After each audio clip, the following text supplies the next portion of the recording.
Usapang wax and compounds naman tayo.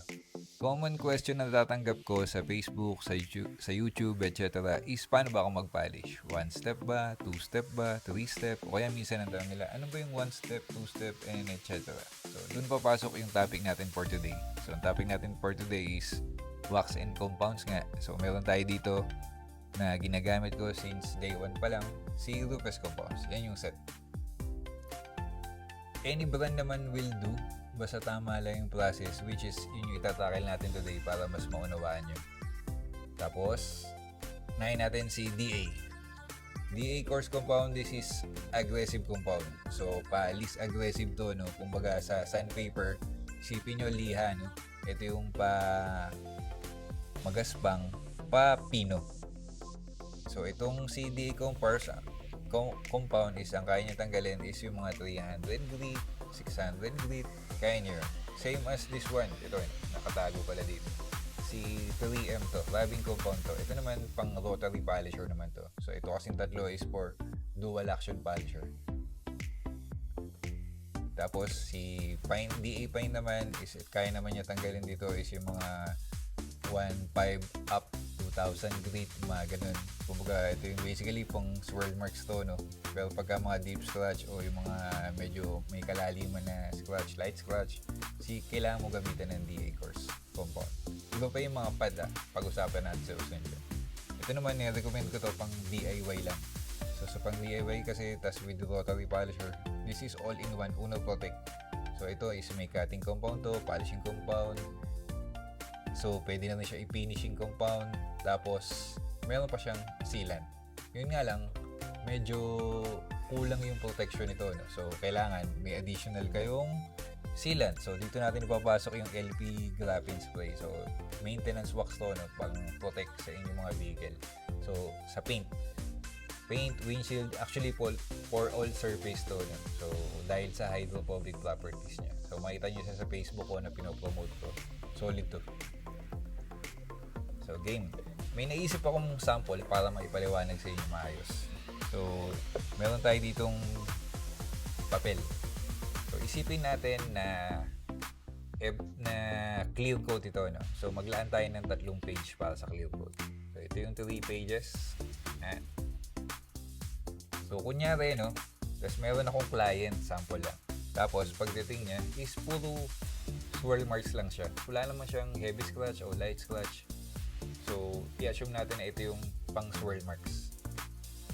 So, magkano tayo dito. Drawing kunyari. Yan. So, this is pencil, no? Tapos, swirl marks lang siya.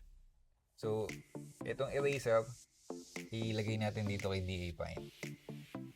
So, ibig sabihin, kayang-kaya niyang burahin itong i-polish to using this one. Hindi na natin kailangan gumamit ng aggressive compound. Kumbaga, ang approach lagi pagka magpa-polish ka is least aggressive muna.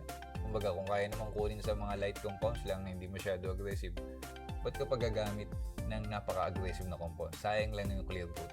Kasi kung gagamit ka agad ng aggressive compound, tatagos lang siya sa susunod na layer mo. So, tandaan natin na 3 layers yung sinet natin na pages. Ito si polishing compound, si DA Fine. Ang swirl marks, pag tinanggal mo, pag binura mo, kunyari polisher to, no? Tanggal din agad siya. Hindi pa nasira yung susunod na layer na clear coat mo.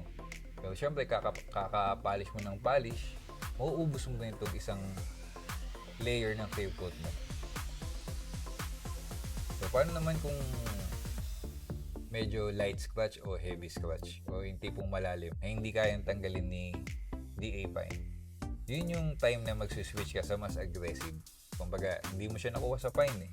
Kumbaga, nag-save mo yung clear coat mo. Yung scratch mo is umabot ng second layer ng clear coat.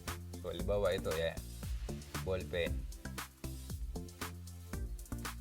umabot dito sa second layer mo. Tapos kung gagamitan mo siya ng DA Fine, katulad nga sinasabi ko kanina, hindi siya nababawasan. Andyan pa rin siya. Umabot siya nga dito sa pangalawa, no? Hindi siya nababawasan. So, hindi ibig sabihin yan, damage na yung buong clear coat nyo. Kumbaga, sample lang ito. So, gagamitan natin siya ng DA course. Pag ginamitan mo siya ng DA course, pagka pinalish mo yan, nabubura yan. Yun nga lang, dahil sa aggressive siya, tumatagos ka agad siya sa pangalawang layer ng clear coat mo. Ito yung sinasabing natanggal mo nga yung scratch, naubos mo naman yung clear coat. Kasi minsan kasi yung ibang nagbabap, swirl marks lang, ginagamitan nila ng aggressive compound. So makita mo talaga na eliminate yung mga scratches. Yun nga lang, pati yung clear coat, nabawasan. Kaya ang approach dapat sa mga pintura, kailangan yung least aggressive muna. Kaya ako na-recommend ko to sa mga DIY, itong mga Uno Protect, yung all-in-one polish. Kasi hindi siya ganun ka-aggressive. Hindi siya nakaka-damage ng gusto o yung lumalalim yung pagpapolish mo. Safe pa rin sa clear coat. Tapos gamitan mo na siya ng dual action polisher. Kasi pag sa beginner, ang nire-recommend ko talaga is dual action polisher. Tapos pagka gamay na gamay mo na, switch ka na sa rotary. Kumbaga parang na-practice mo na expert ka na nun. So yun yung tinatawag ko laging least aggressive method muna. Kumbaga, wag ka muna gagamit ng aggressive compound katulad nito. Kasi nga, tinatanggal mo lang naman yung swirl marks o yung light lang naman. Ba't ka gagamit yung matapang? Pag ginamit yung matapang, ang nangyayari, mas mabilis mo ubos yung clear coat mo. So, sample naman ganito. Kung ang scratches mo naman ito may marker tayo. Ang scratches mo sobrang deep, yung talagang malalim. Siyempre, papasok yan sa unang layer ng clear mo, pangalawa, and sa pangatlo.